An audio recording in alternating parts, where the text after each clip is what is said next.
Hey guys, with the Lunar New Year coming up, I thought I would share some of the lessons that I have enjoyed teaching my students these past few years. So let's get into it. If this is the first time ever finding any of my videos, hi, I am Jessie. I am a music teacher here in Arizona. And on this channel, I love to share modern lesson ideas, planning and organizational tips, and also ukulele. Okay guys, I got 5 lesson ideas for you. So let's start off with the first one. I'm going to one of my tried and true YouTube channels, Mr. Delgadio. He has a fan dance, and I did this last year with my first graders and second graders, and they really enjoyed it. So the whole idea is that you make a fan out of, paper or regular paper or construction paper, and then you perform a fan dance. And it's really, I think it is about perfect for, I want to say more for second, third. I think with first grade it was a little bit tricky. I did have them make their own fans, and it was a little, they could get the idea. It's like, like when you fold the paper back and forth, and they could get that part, but then you had to tape or staple the two sides together at the end, and that was very, very, very difficult for them. I had to do it for them, and I thought that they could just get in line, and I would just be like, staple, staple, or tape, tape. And actually, I first started with tape, and that took way too long. Then I went to stapling. But again, most of in a 30-minute lesson, I would say the majority of the time, we were just creating our fans. So I think what I'm going to do this year is I'm still going to do it, but I am going to make the fans ahead of time, or make them with one class and then we reuse them, just because it does take a lot of time and making sure that we actually get to the fan dance part. So fan dance by Mr. Delgadio, great. If you want to make your own fans, just be prepared. It's going to take some time, but a great experience, and it's probably catered more to second and third grade rather than first. The second lesson I'm going to talk about is from O Fortuna Orf, another big fan of hers. She has a blog and also a very active Facebook group or Facebook page, and she shares this book called The Runaway Wok. And so like the walk that you cook with, and it's a magical walk, and it takes you through the story, explores a lot of the traditions around the Lunar New Year, and the walk is always kind of traveling to the next part of the story.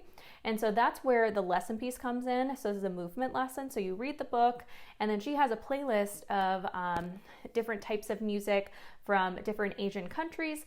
And so you play that music, and so the students get that experience of listening to different types of music, and then they have to move like the walk would, skip to the next place or gallop to the next place or slide to the next place. And so you read the book with those different transitions, and the students get up and moving, then sit back down, read the next part.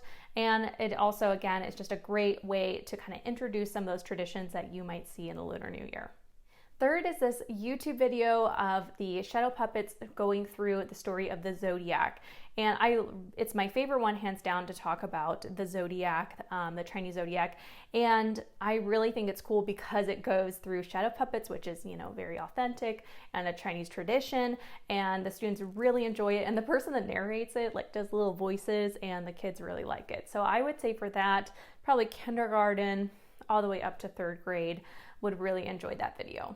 Fourth up is showing your students lion dances and dragon dances. So I actually did not realize that these two were two different things. And so it's really cool to show them. The lion dance is what I thought was the dragon dance.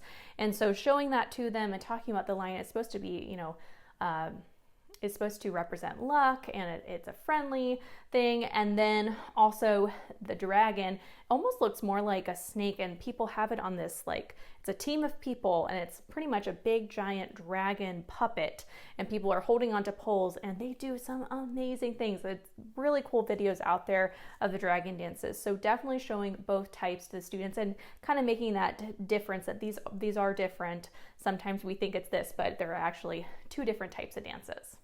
And finally, if you're looking for some more resources, I would highly recommend a blog post on decolonizing the music room. They have a lot of really great authentic resources there at the end, linked at the end of the article. And one of my favorites is there is a video of two women that are teaching you how to sing Gong Xi, which means best wishes, and it's a song that people sing a lot of times around Chinese New Year.